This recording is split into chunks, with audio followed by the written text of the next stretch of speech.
આમ આદમી પાર્ટીના રાષ્ટ્રીય નેતા અરવિંદ કેજરીવાલ અને પંજાબના મુખ્યમંત્રી ભગવંત માન આજે વડોદરા પહોંચ્યા હતા અને વડોદરા સેન્ટ્રલ જેલમાં બંધ ચૈતર વસાવાની મુલાકાત લીધી હતી. અરવિંદ કેજરીવાલ અને ભગવંત માને જેલમાં ચૈતર વસાવાને મળી તેમની મુલાકાત કરી હતી. આ મુલાકાતને આમ આદમી પાર્ટી માટે રાજકીય રીતે મહત્વપૂર્ણ માનવામાં આવી રહી છે. હવે વાત કરીએ કે ચૈતર વસાવા જેલમાં કેમ છે. ચૈતર વસાવા સામે નર્મદા જિલ્લાના ડેડિયાપાડામાં વર્ષ 2023માં વન વિભાગના કર્મચારીઓ સાથે થયેલા વિવાદને લઈને કેસ નોંધાયો હતો. આરોપ મુજબ સરકારી જમીન પરથી ગેરકાયદેસર ખેતી દૂર કરવાની કાર્યવાહી બાદ વન વિભાગના કર્મચારીઓ સાથે મારપીટ, ધમકી અને પૈસાની માંગણી સહિતના ગંભીર આક્ષેપો થયા હતા.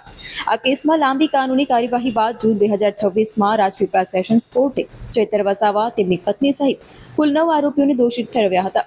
કોર્ટે ચૈતર વસાવાને 7 વર્ષની જેલની સજા અને દંડ ફટકાર્યો હતો. ત્યારબાદ તેમને વડોદરા સેન્ટ્રલ જેલમાં ખસેડવામાં આવ્યા હતા. 7 વર્ષની સજાના કારણે ચૈતર વસાવાના ધારાસભ્ય પદ ઉપર પણ અસર પડી છે.